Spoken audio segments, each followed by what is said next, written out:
Je vais faire un témoignage, mais d'abord je vais vous dire que j'ai été pendant 23 ans témoin de Jéhovah. Après ça, je suis partie pour chercher quelque chose où c'était vrai.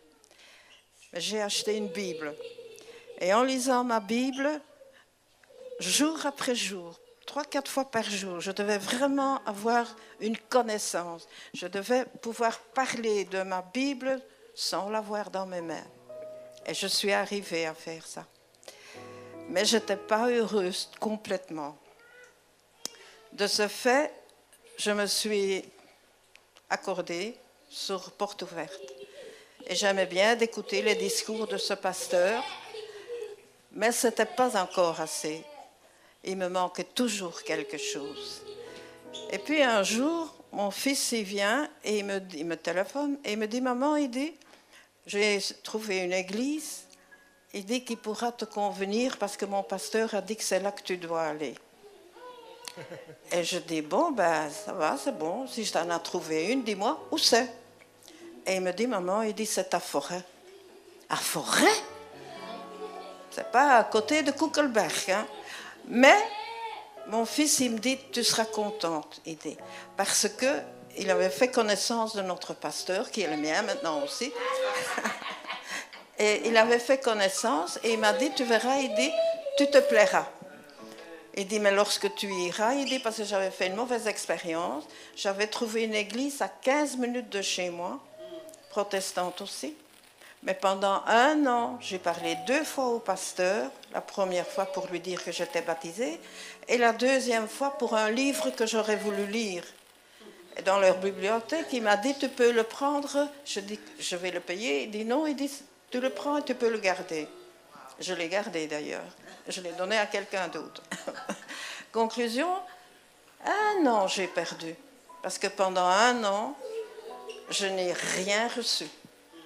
J'ai seulement vu que d'un côté, il y avait les sourds et muets, de l'autre côté des jeunes, et puis je vais dire les chouchous du pasteur. Mais les autres, non.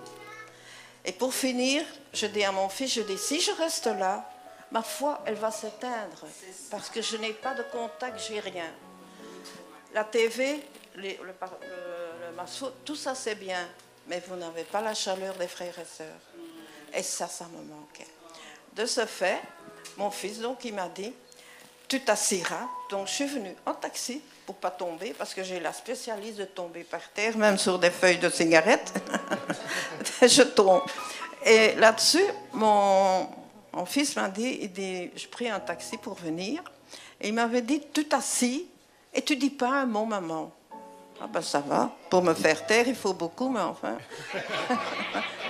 Je me suis assise derrière, je n'ai pas dit un mot, mais la première personne qui est venue me saluer, la sœur n'est pas ici, la fille est là, mais la maman n'est pas là, et elle est rentrée, elle m'a regardée, elle m'a dit, tu es nouvelle? Je dis oui, elle s'est présentée, je me suis présentée, et elle m'a donné un bisou. Et c'est une jeune fille qui chante à la chorale, hein. Et par la suite, tous les autres qui sont rentrés, ils ont été très chaleureux pour quelqu'un qui vient pour la première fois. Je me suis installée dans cette église et je vous garantis, ma foi est au bout zénith.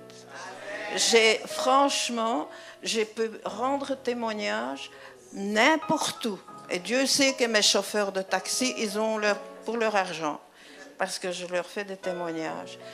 Sans avoir ma Bible parfois dans les mains, parce qu'elle est lourde, et comme je peux difficilement la tenir en main, c'est pour ça que je veux apprendre le plus possible dans mon cœur pour pouvoir parler comme ça. Mais ma foi, elle est bien ici. Et je remercie le pasteur, son épouse, ses enfants, et tous ceux qui sont ici que je connais déjà. Voilà. Mon témoignage est fini.